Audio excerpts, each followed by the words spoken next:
Hi, good evening, everybody. Welcome. Today we are doing our seminar on wills and estate planning, to do or not to do. My name is Anthony Mengo. I'm a board director and member of the Education Committee at SECU.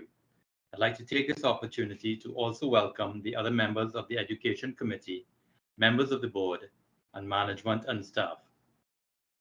As I mentioned, today's topic is wills and estate planning.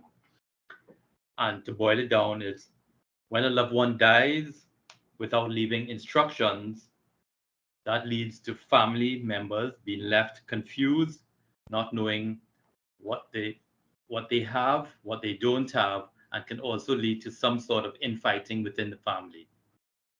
Today, ladies and gentlemen, it is from that perspective that we have organized today's session. At this time, let me remind you of a few house rules. Please ensure that your mic is muted throughout the session.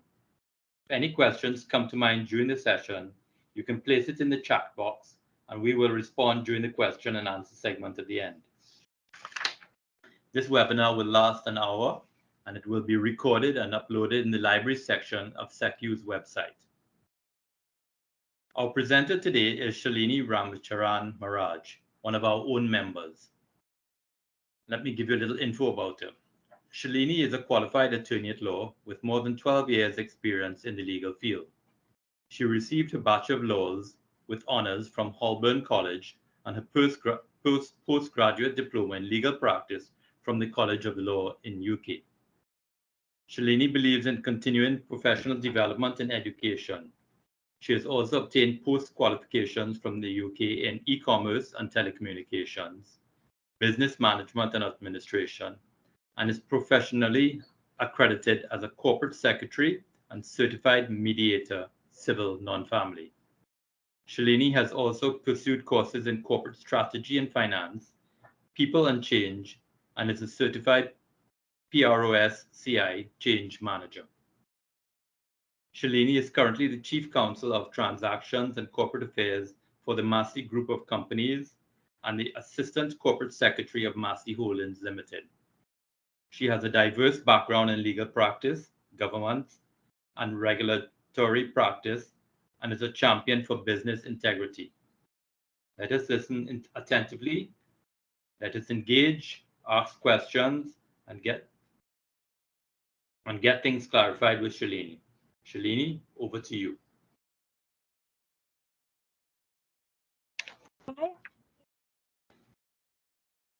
That huge speak up about me. I would have been happy for you to leave it at as I'm a member. I'm one of your own, which is why I'm so proud to be here because, estate planning is how we don't just plan for ourselves, how we plan to keep SECU sustainable, how we plan to keep our children, our families, our friends going. So I'm really happy. This is the third time I'm joining you all as a host. A little bit of housekeeping. Anthony would have mentioned we have a 1 hour session. The actual session is carded for 2 hours. Of course, if we make up time in the end, we're aware everybody's had a hard afternoon with traffic. We'll try to keep timing tight. But we want to also give you guys an opportunity to ask questions and engage with me just like last year at the end. So I'm going to jump straight in, just in the interest of time. As I was preparing for today's session, Anthony, you can hear me, right? Because everybody's on off screen, so I just want to make sure I'm clear. Yeah, you're coming through clear. Okay, good. As I was reflecting to prepare for today's schedule, I happened across a picture from 2017, which was actually the first time I collaborated with your education committee on an estate planning event. And I looked at the youth in my face. I reflected on the fact that it was an in-person meeting when in-person was a thing. I remember hugging so many of your members and just engaging and interacting. And I thought of how much had changed in those 6 years. For me personally, politically, socioeconomically, just in the world as a whole. And I thought that was such a timely pop-up on my phone, that picture. And it's really against that backdrop that we're going to talk about estate planning. the ability to pivot, the need to have something to lead us, something to be able to move away from in order to really navigate our lives, to protect our loved ones, and to be able to flourish and contribute to our sense of community. We need to have estate planning at the forefront of our minds. So I think Darvel is going to help me with sharing screen. Darvel, if you could, thank you. So last year and historically, we took a really process-driven legislative approach to these presentations. I really heard your education committee this year about wanting the session to be a call to action, an appreciation of the value the members bring to SECU, an appreciation of the responsibility SECU has to its members, and in turn, the responsibility its members have to SECU. Darvel, could we click forward, please? You can click ahead one more slide. So let's start with the definition, because I am a leader, a legal leader. But this year, let's be a little bolder. Estate planning is the process of anticipating and making arrangements during a person's life for the management and disposal of the person's estate. Sorry, guys, 1 minute. We have a little technical glitch with the slides, so just bear with me while I talk to the team offline. So yes, so we look at estate planning broadly as the method by which we, society, plan for our future. There are several components associated with how we do that, but the thing that resonates the most is the legacy that we leave by going through the motions of estate planning. Bear with me 1 minute, please. Technical difficulties. You see, if we were having an in-person, we could maneuver this space. So bear with me 1 moment.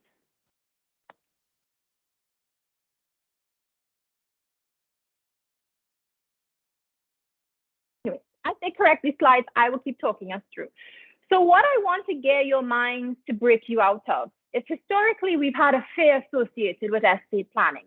It's this big bad boogeyman hanging over all of us. It is the how do I approach creating an inventory?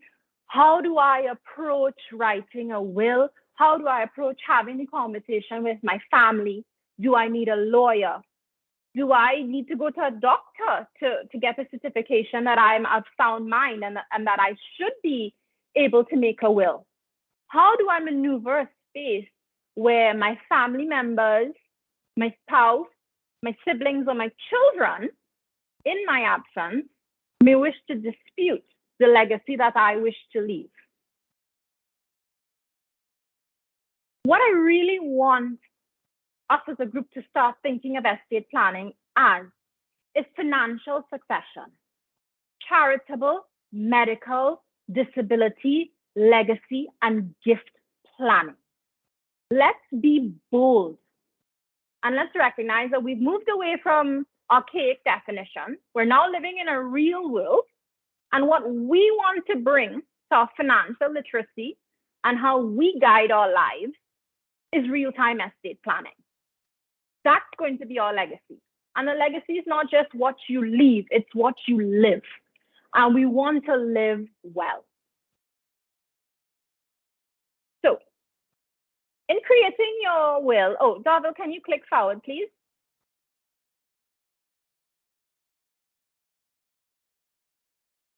Thank you. Okay, so in creating your will, the most difficult part of it I've found in speaking to my peers, colleagues, and friends is how do I know what to put into my will? How do I start wrapping my mind around the inventory associated? So what is your estate? Very broadly, we break your estate into tangible assets and intangible assets. So your tangible assets are your hard, real, I can touch it, feel it, see it every day of life. Your house, your car, your jewelry, your possessions. Your intangible assets a little bit more complex. Your bank account, your annuities, your stocks, bonds, life insurance, retirement plans, and business interests. Things that you have shareholding in, companies you've created, companies involving where you are beneficial owners and or trustees. Some of the intangible assets go a little bit further. Things like your bank accounts, bonds, life insurance, and some retirement plans automatically ask you to opt in to either co-naming, assigning, or authorizing a beneficiary at the point of opening those accounts or at some point during the life of that process. It is your right when you're going to a financial institution, when you're going to a financial planner, when you are talking to your benefits teams about pensions in your own companies, to ask these questions. What are the systems you have in place for me to make things easier for you and for myself? Do you have authorization forms for beneficiaries? Do you have the capacity for me to name joint parties to my plan or secondary authorized parties in the event that I am incapacitated? You need to ask these questions because you can't always trust that the person, the company, the institution you're dealing with has the systems in place. And as a community, we're responsible for developing what we want. Darvel, can you quick forward, please? Okay. Most boring slide, I promise, but most relevant. So when you look broadly at what are the basic estate planning documents you need, we can break them into a few categories. You need to distribute your estate. You need to plan for poor health, ill health, disability, or incapacitation. We need to provide for our loved ones, children, pets, parents. So, broken broadly into lasting wills and irrevocable trusts, these are really the two big hot topics. I'm going to touch on both of them briefly. As I've gotten older, and we will come to it on a couple slides forward, I think I've found a little bit of a bias towards trust, just as I've matured, as I've started embarking on a journey of financial literacy, and we will get to the why. So, wills provide instructions for the distribution of your property on death. Simple enough. All assets disposed of via a will must go through probate. So this is your stick a pin, I'm going to have fees. Yes, I have a process. Yes, it doesn't just stop at having the will. Somebody is then going to have to do things to make sure my desires are carried out. Then we switch gears and we go to an alternative, or we go to a parallel mechanism, the trust. So a trust is a set of instructions to care for you and your family, both during your lifetime, in the event of incapacitation, and after death. All assets disposed of via trust will not necessarily go through probate. Okay, this is a potential for time and cost savings. It's a potential for tax savings. And a trust, most importantly, must be funded with assets. So the difference here you'd find structurally is that a will is sometimes the simpler, easier option for estates that are less complicated. Because what you bring to the table is you do an inventory of your assets. With clear mind, you write out how you would like to dispose of those assets. And you would get it attested, you can get it filed. With a trust, if you have a more complex structure, what it allows you to do is start using the trust to earn money on things that are already earning you money. So your annuities, your tenanted property, your savings bank accounts, the shares that you have invested in stock somewhere. You can put mechanisms in place to protect that, keep them whole, ensure they're revenue generating, and then ensure that they pass appropriately at the right time, not necessarily just on your death, at a time to be determined by you to whoever you choose to dispose of assets to. Darvel, could you click forward, please?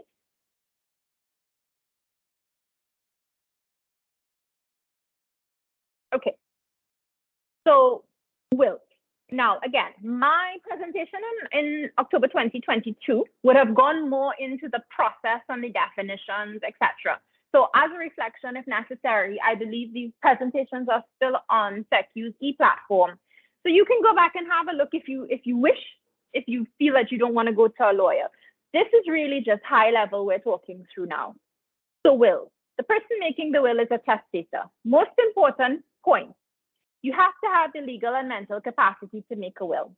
This is incredibly important because this is where a challenge comes, especially if you're looking towards making a will in your latter stages of life. It's very easy for partners, ex-partners, family members, children, stepchildren, to make an argument in court that there was some sort of undue influence on the party creating a will. The measures that help guard against that is that when you do your will, it is in writing and it is clear. If you go to an attorney for support in writing your will, they will generally include an attestation that as at the time of you presenting them with your will, whether you've drafted it yourself and taking it to them for review, or whether you've gone to them with your inventory and said, please draft me a will, that you are of sound mind. They will usually ask you certain questions in the routine course of conversation. And there's a personal liability on attorneys now to be part of that assessment. The weight wasn't so heavily on attorneys previously, but as we've maneuvered the space with more and more conveyance fraud, with questions around legal fees being charged in the space, just general distrust around the legal community and around some routine tasks requiring legal assistance. The duty of care is slightly enhanced, I would say. And this is one of those mechanisms why you're encouraged to go to an attorney or go to a commissioner vote and ensure that your will is properly signed, is properly dated, is witnessed by independent parties, not just parties named in your will.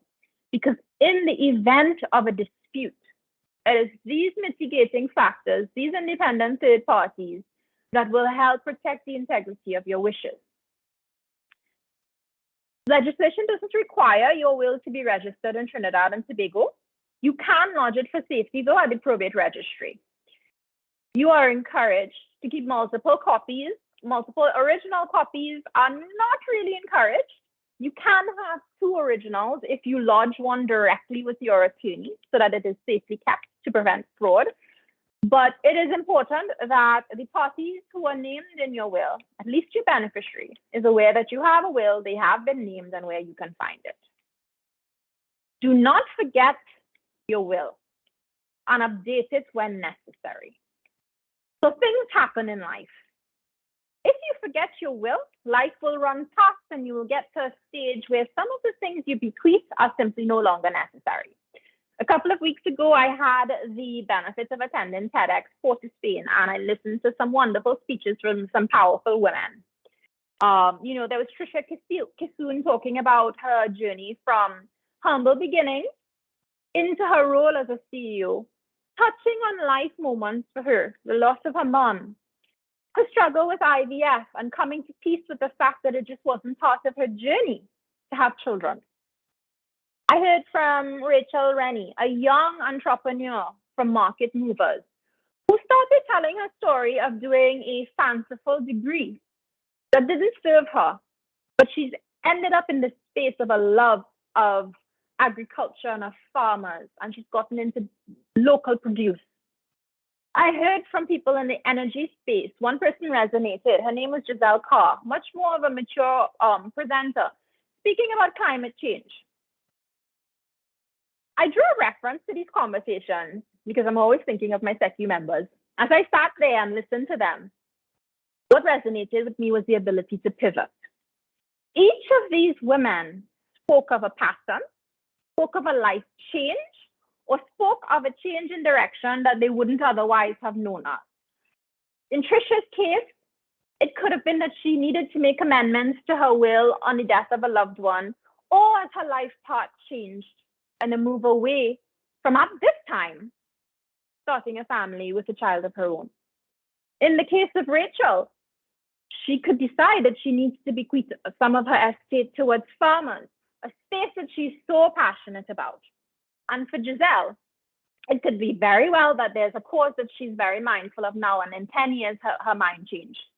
If the will is not updated and you are no longer here, then that becomes an issue at the point of your beneficiary having to act on your will. It will then be at your beneficiary's discretion. And if challenged by another person, that will become a court matter. So it is critically important that you go back and you self-check and you recheck your will. Something I haven't touched on before, but has become more important as we've touched on COVID, is a living will.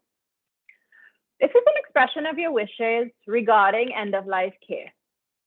It takes effect either if you're diagnosed with a terminal illness or if you're incapacitated and unable to make your own decision. Some people think this is critically important because it takes the world of weight away from their loved ones, whether it's a spouse or a partner or a child or next of kin, in the event of a harsh reality. What it also does, in certain cases, it would set out finances in place or personal wishes for care to support what would happen in the event that you are not there to voice what your requirements are. Living wills are still a bit of a novelty in Trinidad, I would say. Me, myself, I've really only started getting into the space of it and understanding and appreciating it since COVID. It will continue to take legs in Trinidad and Tobago. There's going to be much more talking about it. There will always be the spotlight on fraud around this area, but it is something to keep in mind. Double, can we click ahead, please? Trust. As I said, I have a little love of trust. It's for a little bit more complex situations, but that's not to say that it's not for simple estates either. Trusts are flexible. As I mentioned earlier, some of the assets in trust, whether they're joint assets, whether they're assets that speak to equity share for children or partners, can be treated with out of probate because a trust is a living vehicle of its own right. Trusts can be created during your lifetime. Therefore, they can be changed during your lifetime. And you can also enjoy the benefits of a trust, both while you're here and after you've left. The beauty of a trust is that it is a strategic tool. It's a tool to protect your assets. It's a tool to enhance your wealth for your beneficiaries. And it allows you to maintain a certain degree of control and direction. It really is an empowering tool. We will need a whole session of its own to explore trust. Dada, can you click forward, please? Anthony, I'm just checking in just to make sure, because you're the only person I can talk to so far. We're going good? We're coming across okay? Perfect so far. Yes, I have no issues. Actually, I'm so involved in just listening and making notes. I keep forgetting to let you know. Okay, good. Right. So practical considerations are now on this slide. How often should I update my documents? Good fortune, definitely. Change in family relationships, on becoming a parent or a grandparent, certainly. Loss of loved ones, very important. This is critically important because if you outlive a loved one, if you outlive someone that you bequeath something to in your will, as I said earlier, this could become a topic of contention when you're no longer here. And it would either be for your beneficiary to solve for it, or if contested, it could become a challenge in the court. Change of address, this is just a practical issue. People need to know where to find you, how to track where your will could be, where your assets are located. Change in health, need for healthcare and care facilities, very important. This is a consideration on a subjective point. Your children have grown up. At the first pass of your will, you're thinking of appointing guardians. You're thinking of planning for schools, for university. As your children get older, the needs might be different. You may wish to help them with a home. You may wish to plan for a grandchild. Desired changes. Life is full of seasons. People come and people go. Experiences happen, life happens. In those moments, reflect on your will. Don't act with emotion, but if there's a change that you wish to do it. Don't think of cost, don't think of complication, don't think of time. Just do it. That is the call to action, to do what you need to do to protect yourself and your loved ones. The best time to plan your estate is now. So if you couldn't tell so far, I'm a bit of a type A personality. I like to control some things. With the age I'm learning, I can't control everything. But this list of estate planning goals really gears our mind as to why we should plan for an estate, whether or not we think we have a big estate or a small estate. Managing control, we've touched on that. The ability to avoid probate. Avoid probate is a bit harsh. Maybe the ability to be more efficient with managing the probate process. Reduce estate and tax, definitely. Protect your spouses and children. If you're looking at trust mechanisms, there are definitely systems you could put in place to protect the value of your assets against creditors and death situations. Provide for disability planning. So very important coming out of COVID. Continuity of asset management. Financial literacy is so important, and I'm going to touch on it lower down, but estate planning is just so critical to our personal asset management. Mitigating delays. This one directly relates into trust, because in a trust system, people named in the trust can get immediate benefits on your passing for certain assets. Protection against those with addiction. There are people in our lives that we love and we care for, and they simply cannot look after themselves. Whether it's a trust mechanism, a will mechanism, I would say in the case of persons who just are unable to look after themselves, the trust is the way to go. Not only will it protect the money, protect undue influence of third parties, but as I said earlier, the trust can earn money on already earning money assets to help enhance that kitty that's left for your loved one. Protection against those in volatile relationships, critically important, and both wills and trusts can cover this. Davil, can we click forward?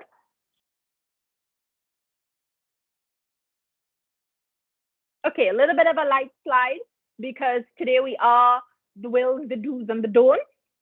So the thought of doing inventory and putting pen to paper is just, mind-boggling and crippling at times. There are some things that you could keep in mind to make it a little simpler. So don't be too specific. Yes, the lawyer is telling you don't be too specific. Update your will periodically. Keep it a little less specific in certain areas. For example, you may be a car buff and you wish to bequeath your garage full of luxury vintage vehicles to your children. Leave it at that. If you name that Aston Martin that you sold ages ago to help fund somebody's education, then automatically that asset is not something that can be bequeathed. Whether or not you've replaced it with another asset, if you've not named it, that asset becomes an unnamed asset. And again, it would be for your beneficiary to either make a judgment call, or if disputed, it could turn into a court matter. Don't hide your original will. Protection and hiding are two very different things. So you don't want to perhaps take out a newspaper advert or host a fete and say, guys, my will is under my mattress. But your original will is required at each stages of the probate process, from lodging the application to actually your beneficiary going and negotiating with institutions or parties to actually execute on your will. So your trusted people need to know where to find your will. And if you put your will into a safety deposit box, it should be a box that somebody else has access to jointly with you. There have been several cases where you want to keep your will so safe and it is locked away, and then nobody can get access. And then you have to get a court order to try to get access to the box, working with the banking institutions to start that process. Don't forget to account for your debt. So in the will system, it's very important that you make allowances for treatment of death because everything comes out of your estate. In the trust system, you have some flexibility for how you cater for that because remember, you can put certain protection around certain assets. So don't forget your debt because if you decide to bequeath your child $100 and there's a $50 lien on the $100 asset, then that will be deducted before your child has the benefit of the asset. And if the debt is more than the gift, then you could potentially create a situation where there's money owed by that particular beneficiary. Don't fail to appoint guardians for your kids. Don't think that you will never need to not appoint guardians for your kids. It is so critically important to do so, even if you're in good health. Its safest place is in your will. There are other places that you can do so and other mechanisms to do so. But if you're doing a will, if the life event that has prompted you to do a will is becoming a parent or a grandparent, include provisions for your children. I would say include provisions for your pets as well. This one resonates with me the most. Don't underestimate those who will contest your estate. Truth be told, the entire point of estate planning is to guard against those who will contest your estate. And yes, even with the best intentions, you may think that your estate will not be contested. This is not the case. Raw emotions, the reality of someone's passing, the reality of one child being given more responsibility over the other, a current spouse being thought of more than an ex-partner who be maybe a mother or father to your children.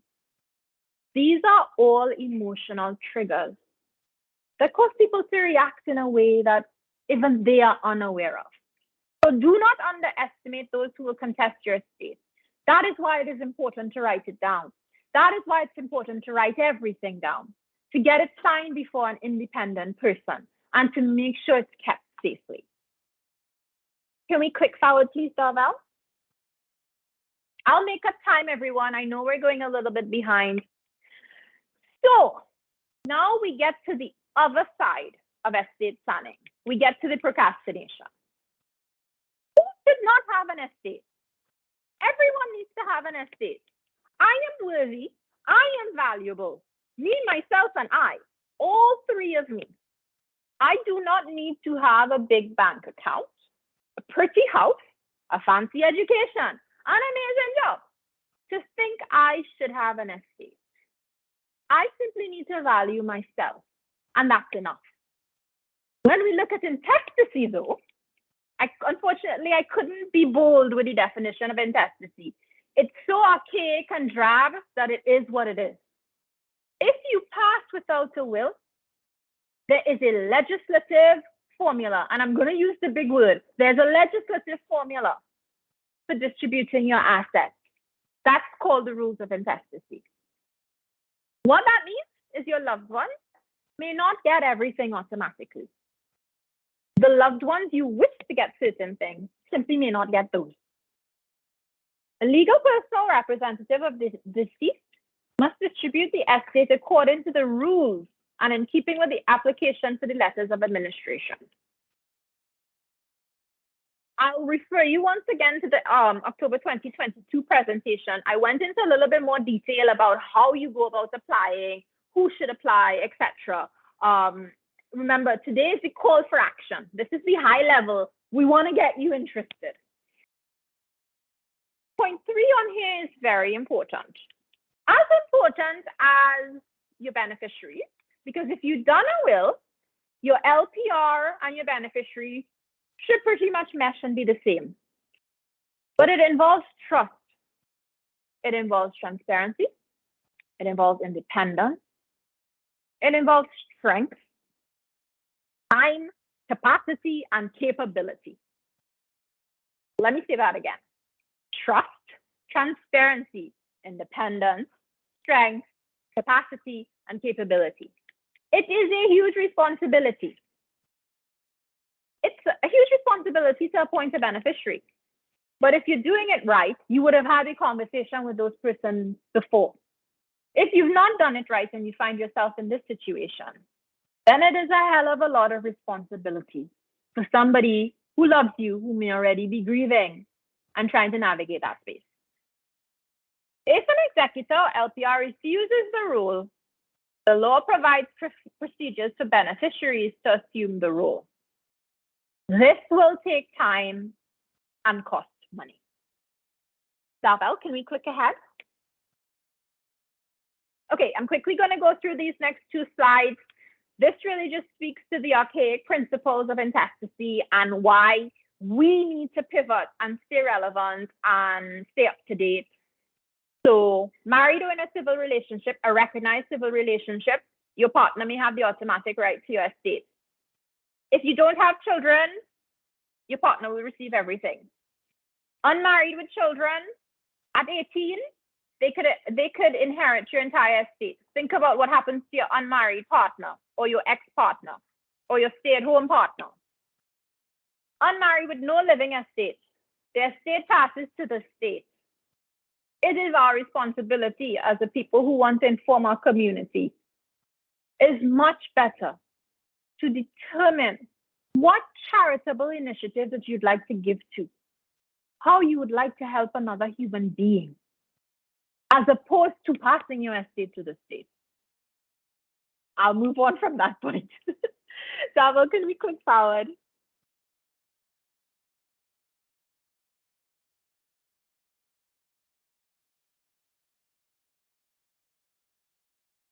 The rules don't take into account modern families.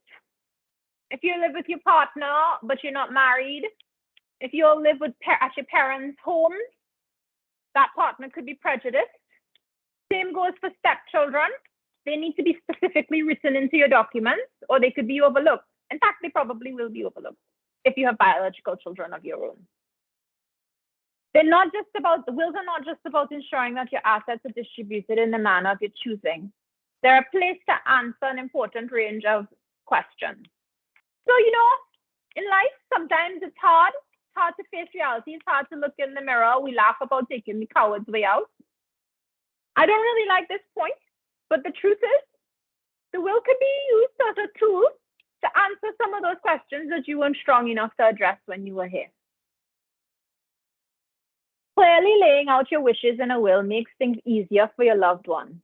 That goes without saying.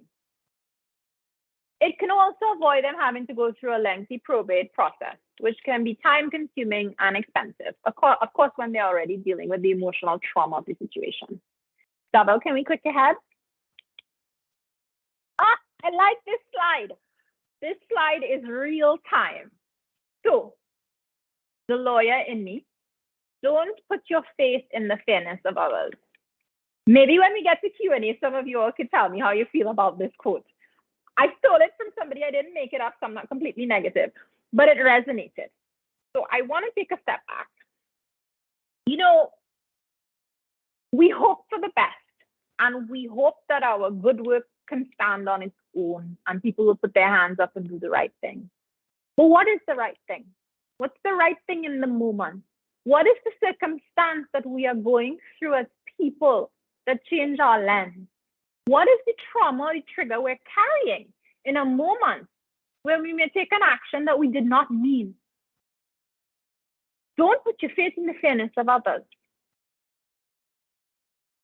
There's a lot of grace, faith, and love required in a probate process. You may not be here, but the person left dealing with it requires grace, space, love, and care. I like the next 3 points. Hopefully the first one is not a reflection on me. I don't know. Maybe Kelly and Paula can tell me at the end. So last day on this forum, I keep hearing that this is a heavily requested presentation. I feel very special, by the way, because I've been here 3 times. We had 174 members participate, but only 5 requested follow-up consultations. Is that fair? Is it time? Is it a lack of prioritization? Maybe my call to SECU should be, when you get a new member, ask them, do you have a will? Do you understand estate planning? Do you need help? For the period October 2022 to now, or generally to now, you've had the benefit of 273 new members. We in this room and everybody on your membership list, we're the future. We are the future of SecU. We're the future for all of our investments.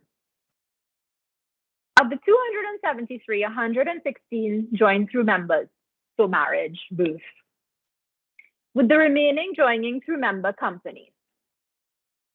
I asked for this data because I wanted it to resonate with you all. The first one broke my heart. The other two gave me hope though, because SecU is self-sustaining. We're getting new members coming in, but we have to protect our new members.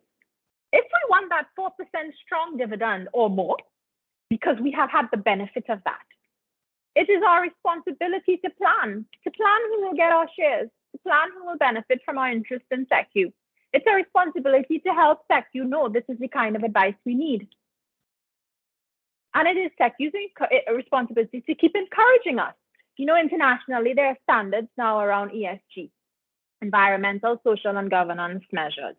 IFRS, for those finance people in the room, are hitting very hard. I had the benefit of seeing Kelly and some of your team last Friday, I think, at a forum. And I was having a chat with her about what SecU's competitive edge is. And it's really the personal touch. So I would consider myself, even though I'm a younger SecU member, one of Kelly's problem children. I'm always on the end of an email, Kelly, explain this, or another team member. I'm not pitching on Kelly. You know, Kelly, please help me. Is that followed by a voice note, followed by a WhatsApp?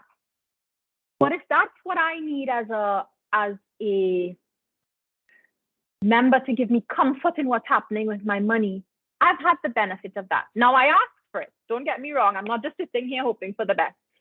When there was a time when I was getting inundated by emails about offers, and I was like, oh my God, what is this? I could pick up the phone and call SecU and say, can I speak to your marketing person? I'm so and so.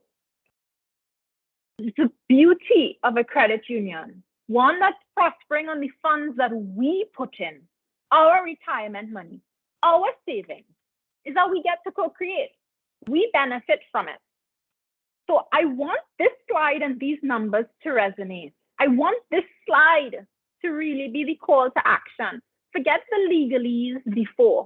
When we look at the strength of SecU growing as an organization, we are so responsible. We have to take control of our estate planning. It is a life and literacy measure. Davil, can we click forward? I'm sad to leave this slide, but I know I'm taking a long time to click through. Okay, we're almost there. Other steps you can take. I'm going to address the points on the right side. Insurance policies, life insurance, policies taken out through your employers.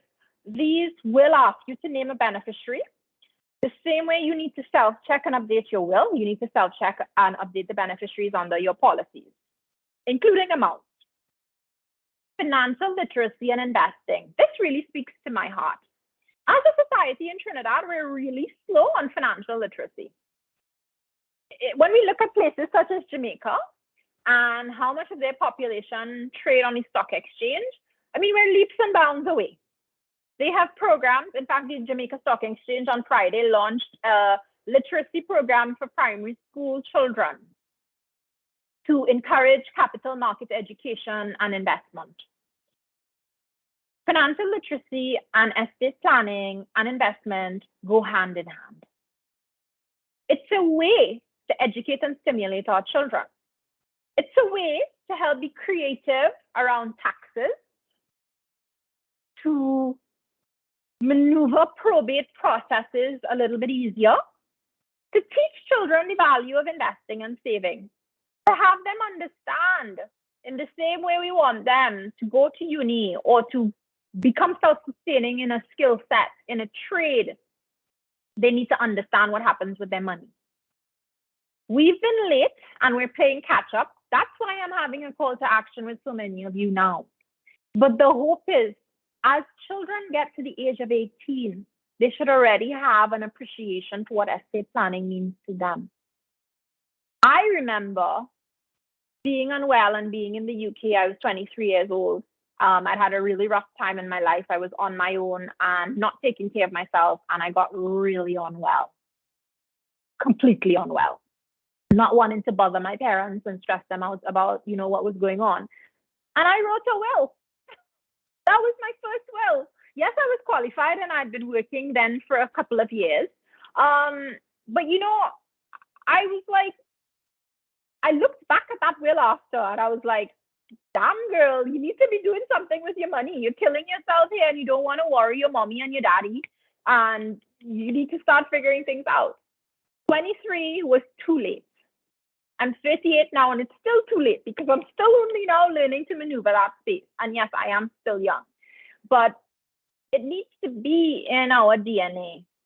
We need to understand what it is to plan for our future. Make it fun. There's so many AI and just general applications for kids to adults now to trade in fake money online and to teach about awareness, to build and to invest, to reward your children. Parents can actually reward their children both in real money and in crypto money when they do chores, when they do tasks.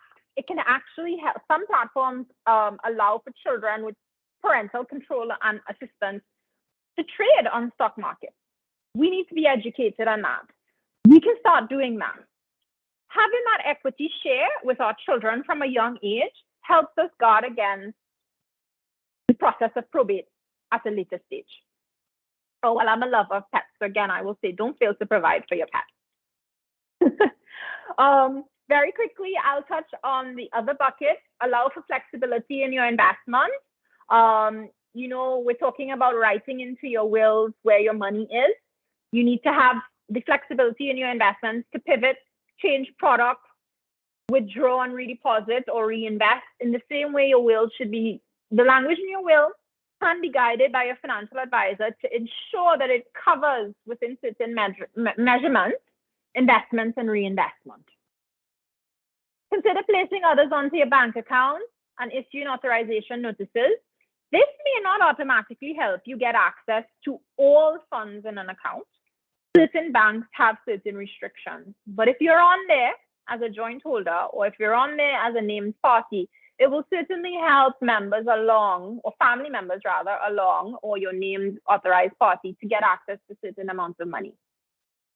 Give a gift or an equity transfer. This is very important as it relates to property. Yes, there are still stamp duty considerations to be taken into account. And yes, if you're giving a gift of property or you're doing an equity transfer, which means, you put your children or your spouse or whoever onto your property, there might be some conditions you have to monitor and manage. If it's a gift, you're going to have to find out, can I stay in the house? Do I have to pay rent? Is this going to compromise something? If I gift one home and I own another, and I only have one beneficiary, so probing is required. But it's a tool. It's a tool to help you zoom through probate.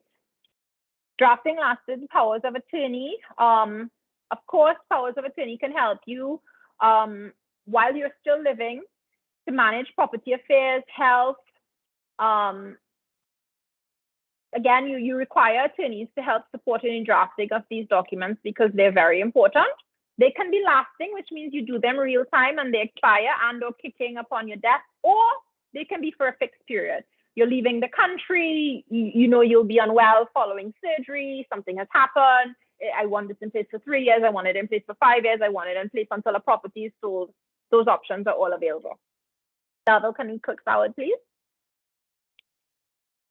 Okay, last slide before we open the floor. So Kelly very graciously gave me some points just based on the practical experiences your team faced at the credit union. So why do I need a beneficiary on my account? You don't need it. It's helpful. Some institutions will demand it, but you don't have what you don't have and you don't know what you don't know. What I can say from a personal perspective and not a legal one, anything that makes it easier for you, that makes it easier to get access to your assets, or that makes it easier to find and use an asset when you're not here or not available, is the benefit. Can I assign my children who are under the age of 18 to be my beneficiaries? No. You're a legal adult at 18, which means you're sound mind and legal capacity. There are certain things that are recognized below 18, but I would say if you went to an attorney or an institution, you would have a hard time, depending on the nature of the asset, even below 21, getting buy-in. How often should I update my beneficiary? I would say this goes hand in hand in how often you reflect on your will. Remember the role of a beneficiary or an executor on LPR. Remember those words: trust, strength, time, capacity, capability. It's no easy feat. What is the average time for probating a will or getting letters of administration? So the good news is we're getting better. So the process involves an application, which is about $24, I believe. Don't hold me to that. These things change all the time. Then you have a registration fee, which could be up to a maximum of $500 TT currency. Once you put in your application, you have a period of advertisement. If all things go well and you don't get any issues come up in that period of advertisement, and all of your documents are accepted, it's a whole suite of documents. I'll take 60 seconds when I answer the last question to tell you what those documents are. Then you're probably looking at 6 months to 18 months. Yes, it takes time. And I would say we kind of neck on neck between probate and intestacy processes right now. The benefit on the probate side, obviously, is the clarity. You've fully circumvented that issue of challenges during the advertising and the rollout stage. General costs, well, as I said, you have an application fee, you have a registration fee. For estates that are larger than $4,800, you do have to go to an attorney to help you lodge your application. Attorneys can charge fixed fees. They are to scale, so there's a minimum maximum. The scale is set by the Law Association. Depending on the complexity of the estate, attorneys can also charge hourly rates or negotiate a fixed fee flat with you. Depending on the size of an estate, an attorney can also charge because it is complex in nature. When deciding the structure, whether it's a will or a trust, these are things that you take into account, who you go to for your trust and how. So wills may have some preliminary fees. Trusts may have some larger tranches of fees, but you have to weigh the benefits of your situation, what you're trying to protect, the size of your asset, the complexity.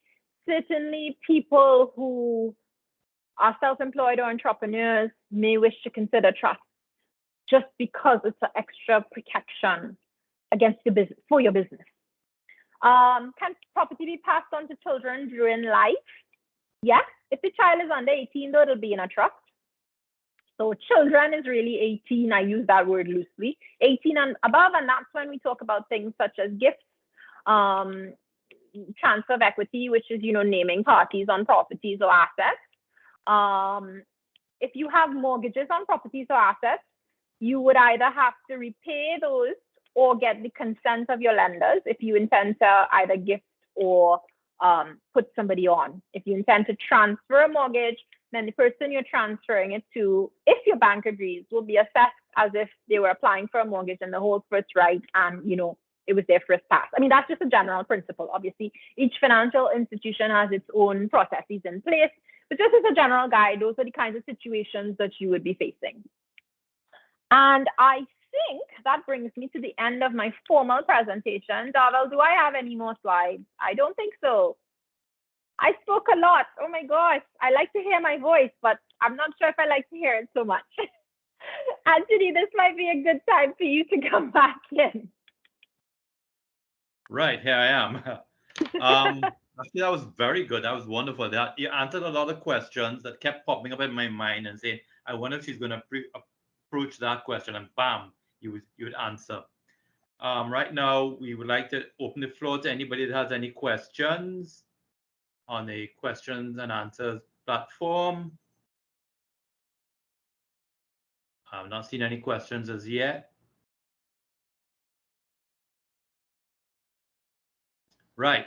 So we have a question How long can a trust be set up to last in Trinidad and Tobago? For example, can it be set up to dictate the use of the assets under its control across 3 or more future generations of a family? Yes, so great question. So broadly, because I'm a lawyer, I would say the answer is yes. Trusts are complex. They can be in perpetuity. What would be relevant to really answering that question is, what is the asset though? Because as I would have said on one of my slides, the assets fund the trust to a certain extent. So you're going to have to look at the complexity. You're going to have to look at planning for whether what you're trying to protect might be subject to some kind of legislative change or government rule, whether the cost or tax implications are too high. So broadly, yes, a trust can, but you're going to need to flesh out. You're going to need to do your inventory list of what you're trying to achieve, and then have the discussion both with a legal and financial advisor to ensure that they're the right mechanisms. If you're looking for something that goes, through spans of generations, that's the main reason I would say you need to get the legal advice as well as the financial, because the legal side of things would solve for making sure you don't fall foul of any legislative laws, especially if anything you're trying to protect is out of jurisdiction. What I should have said is at least the laws of probate or intestacy in Trinidad rule the assets vested here. So if you have assets out of country, you're going to have to go if it's in the Caribbean, it's not a difficult process, but you will have to make an application in that relevant country, along with the death certificate, etc., for their version of a probate, if that applies, so that the beneficiary can act on any assets out of country. So I know that's a kind of a couched answer, but I hope it's okay for a first pass.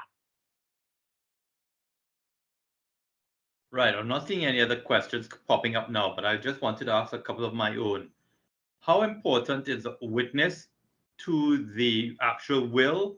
And can it be one, or does it need to be two?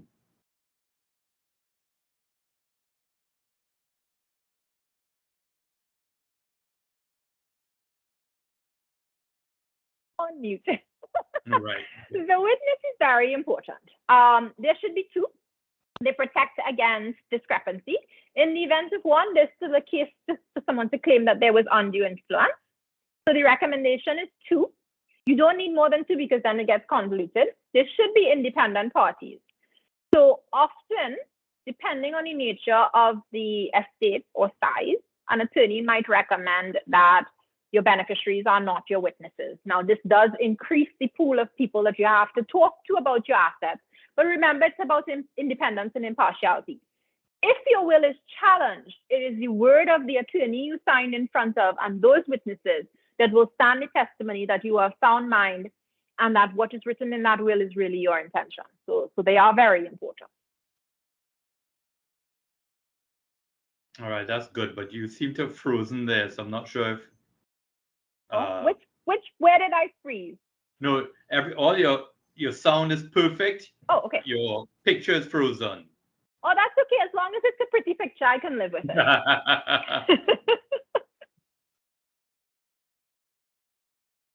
All right. To break it down, there you are. You're live again. Just to recap quickly, and I'm just doing it in my way. I like your definition. The definition of the will is an instructions for financial succession and make things easier for a loved one. That's brilliant. I did a will. Well, I updated my will a couple months ago, and I mentioned to my children, who are all adults now, that I'd done this will, etc., and they all kind of went, "Phew! There goes the fight that we were expecting." So that's my point. It stops the family from fighting and knowing what's coming, and knowing that the instructions are already there. You very clearly stated it is a call to action, and you have to be bold. The best time to plan your will and do your estate is, of course, now. And in the end, don't forget to update it, which is what, like I said, I just did. I'm not seeing any more questions or anything coming up on the I'm chat? seeing one. If someone spends from Karen Bunyan, and forgive me if I got that wrong, if someone spends a lot of time at your home, sometimes months, and you already have a will, can they contest the will or make any claims? Woo, very broad. If someone spends a lot of time, are they a visitor? Are they a family member? No, I mean, so I think you're kind of getting into the I let somebody stay in my home space. The argument could be how much control they have in your space. Are they contributing to things? Do you give them an unfettered right to live and choose and be as they please? Is it a friend that you're helping out? So they shouldn't have an automatic entitlement to your claim, to your home, because you've invited them to be there. However, the question of how long they've been there, and again, what is the level of autonomy you've given them in the space can come in, and how often you update your will. So if you happen to have reflected and updated your will in the period of this person being there, and your intentions remain the same, my spouse, my child, my friend, my whoever has my home, then that argument will fail. So it's all about you staying relevant and responsible, and obviously the integrity of the will itself. So that if a challenge is brought, because anybody can challenge in the probate space, even where you have a will, your will stand. Let's see. People are getting interesting. Sorry, Anthony, I think you were on mute. Right, yes, I didn't realize. I have a question from Anne De Costa. When gifting a property, is stamp duty payable? Stamp duty is payable in thresholds. So you can go on, I can't remember off the top of my mind, but you can actually go onto the Inland Revenue website. So user-friendly now. They have a stamp duty calculator, and it will guide you whether it is a gift of land, a gift of property. So there's a certain amount of the property value that will be exempt, and then there may be a payment due. You also have to consider whether it's a first-time homeowner gift or not. So there are certain caveats, but it is a help to gift. And just to point out, you don't need to gift your whole property. Some people are just simply unable to do that. You can gift a part of it. So I bought a property and I wish to gift it to my child. I have 3 children. Each child will get $200,000. I'll take $200,000 off. You pay for the rest. That's also a gift. So you are free to design the construct of a gift for a real property asset. Great. Another question from David Lee. Why do I have to go through a probate to have my assets at SECU passed to my wife as beneficiary in the event of my death? Can I not just name her as beneficiary as what we do in the company for death and service benefits? So that might be a financial institution question for Kelly or for the team. I would say beneficiaries are your indication. They're the ones that you have appointed to either carry out your wish or be the benefit of your wish. There are still processes required to ensure there's no fraud and assets are released. It is a measure of compliance and protection. It's actually not a difficulty. So it's not that it's an impediment. I named a beneficiary, so that's okay. You still have to have, there's still certain questions that have to be asked in the space. I don't know if I've navigated that question correctly, because I do know there was a nexus to SECU, and I don't want to overstep policies that SECU might have for a certain reason. All right. Okay, nothing else has come up. Oh, here we go. Adele. Can a person, I think there might be a lag on our system. Can a person have both a will and a trust? You can. You would have to declare to the mutual parties what is covered. Chances are you will not be able to duplicate bequests though. So your will cover what your will covers, and your trust will cover what your trust covers. and each of the instruments will mutually make reference to the other. I mean, that's good governance. That's the way I would see the construct of it. But yes is the answer.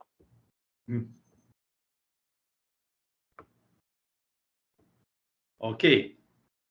Is there an estate tax locally, and how much is it? As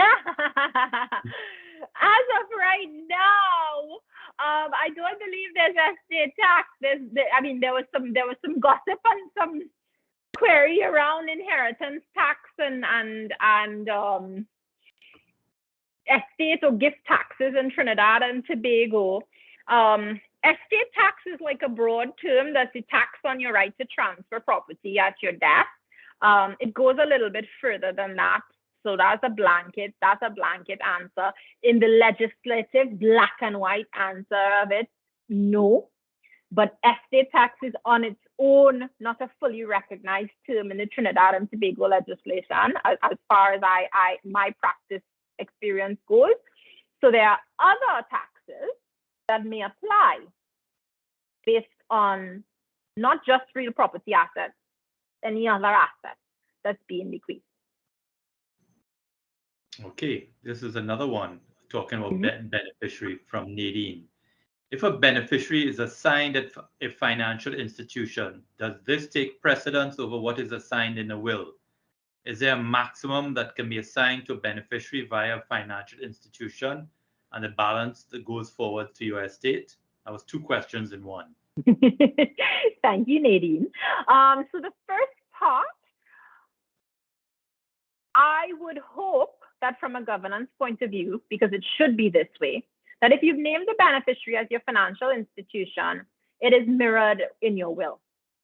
If it's not mirrored in your will, then that's a point of dispute, especially if you've either not named that account or whatever, trade or stock or anything like that at all in your will, or if you've broadly addressed it and said another beneficiary has the right.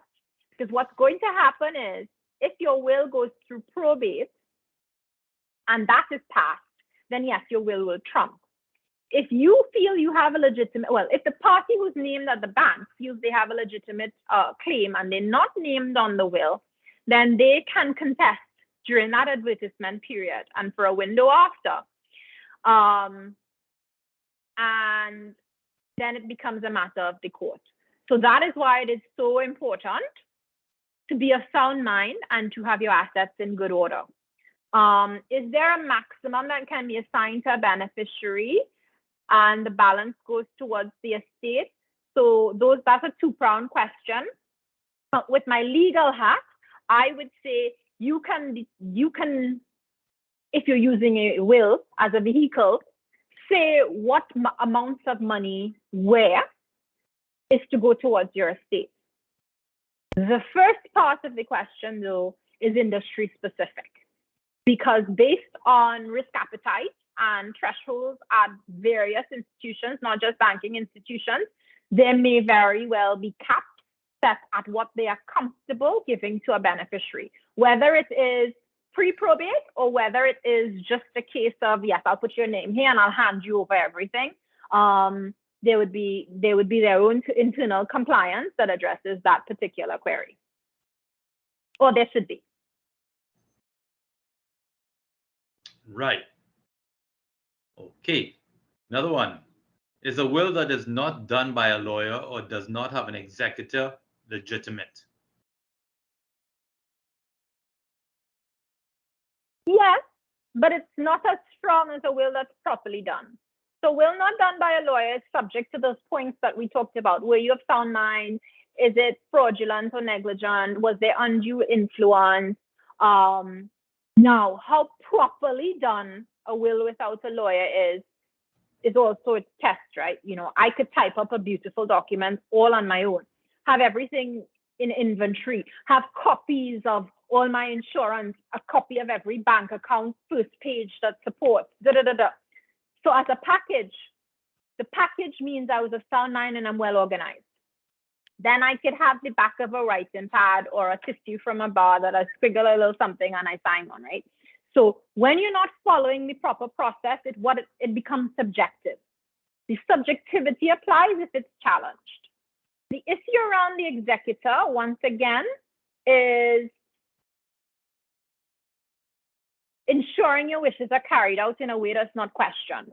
Because if you haven't named an executor and somebody either finds your document or finds your piece of paper, then an automatic assumption is, if it's in those kinds of cases, if it's a next of kin or a spouse, a child, an attorney, if you don't have those things, but you have a relationship with your attorney who is handling your estate or other things, they would make the application on your behalf. But then it's contestable. If somebody feels that that person isn't acting in your best interest, etc., they can contest it. Again, that's why it's so important to put pen to paper.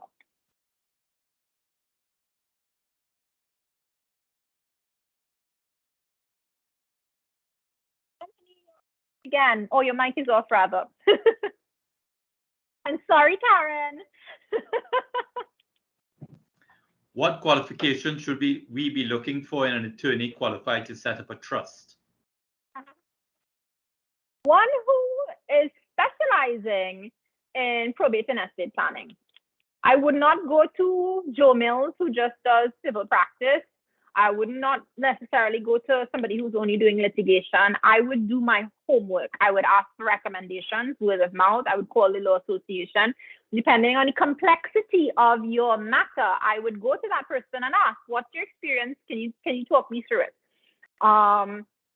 So you go to attorneys who are specialized in the area. When you're looking at things like trust, that is a specialty area.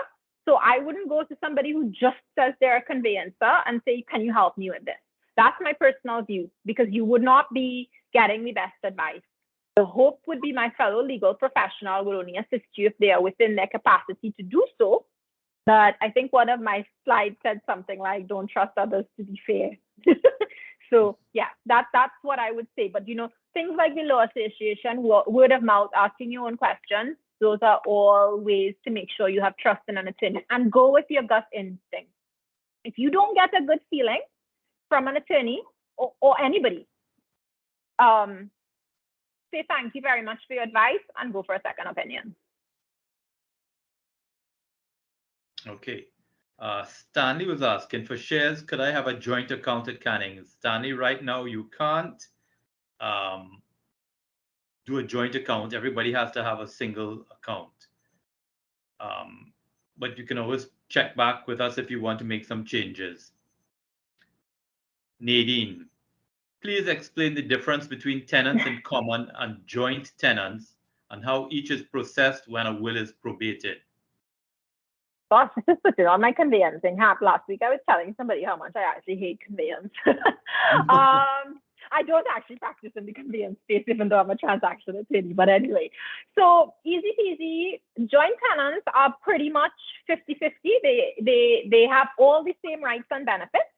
And unless you opt out specifically, if you are joint tenants with somebody in a property or some other form, the automatic assumption is that your interest will pass by right. Tenants in common are slightly different. You do have to be explicit as to how it should pass. And in properties, tenants in common are more used for when you're looking at things such as the equity transfers we discussed. So I own 60%, you own 40%. It's a delineation. So in which case you will only get passed, or your beneficiary will only get passed what your interest in that property is equivalent to.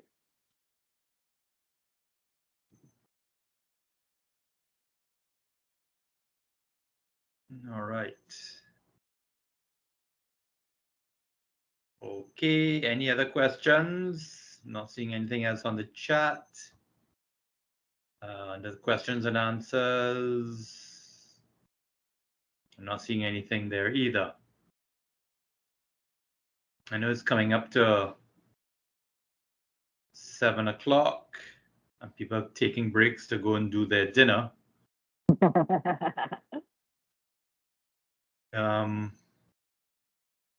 Unless there are any other questions, I think maybe we can close it off then now. Yeah. So Shalini, thank you for your time and knowledge and sharing some of your tips that we can put into practice. Like I said, I'd like to reiterate, a will is the instructions for your financial succession and make things easier for your loved ones. So please, everyone, if there's one thing Shalini's been harping on is do it now. Don't forget to update and just do it. Sorry, let me just cut you. We've got one question from Aaliyah in the chat. Sorry, it's just come right, through. yeah, there it is. Okay, you're gonna, from what I understand, the Law Association has been trying to table legislation to permit durable or lasting powers of attorney in TNT, but those laws haven't yet been passed. Has that changed? That's a work in progress. You've coined that beautifully. I would almost think you're in some of the forums I am on. It's on the legislative committee as a recurring topic to be closed to promote and to propagate. You know, we are riddled, unfortunately, in Trinidad with cases of fraud and negligence, and this is one of those areas that is new and emerging, even though it's not new and emerging, that continues to require work. So as of now, I would say it is still a work in progress. And if it was, when it is fully introduced, I would expect a more phased approach. I wouldn't just expect that it kicks off completely. All right. You, Anthony, you can finish. I'm frightened to finish now, yes. They got excited again. All right. For those of you who wish to listen again to today's session, the recording will be uploaded in the library section of SECU's website so that you can access it at any time. The Education Committee will have its last webinar for this year on Tuesday, the 31st of October at 6 p.m. We will have another opportunity to hear from Keith Callender again, and this time Keith will be presenting to our retired members on the topic retirement planning, navigating through your golden years. If you are retired or know of others, SECU members who are retired, your parents, your friends, then please inform them so that they can be participants in the webinar, and registration is currently open. We will paste the registration link in the chat box for you so you can share it with them. Okay, if there are no more questions, ladies and gentlemen, we have now come to the end of this evening's webinar. Thank you very much again for joining us. Enjoy your dinner and have a restful night. Thanks again, Shalini, and good night all. Thank you, everyone.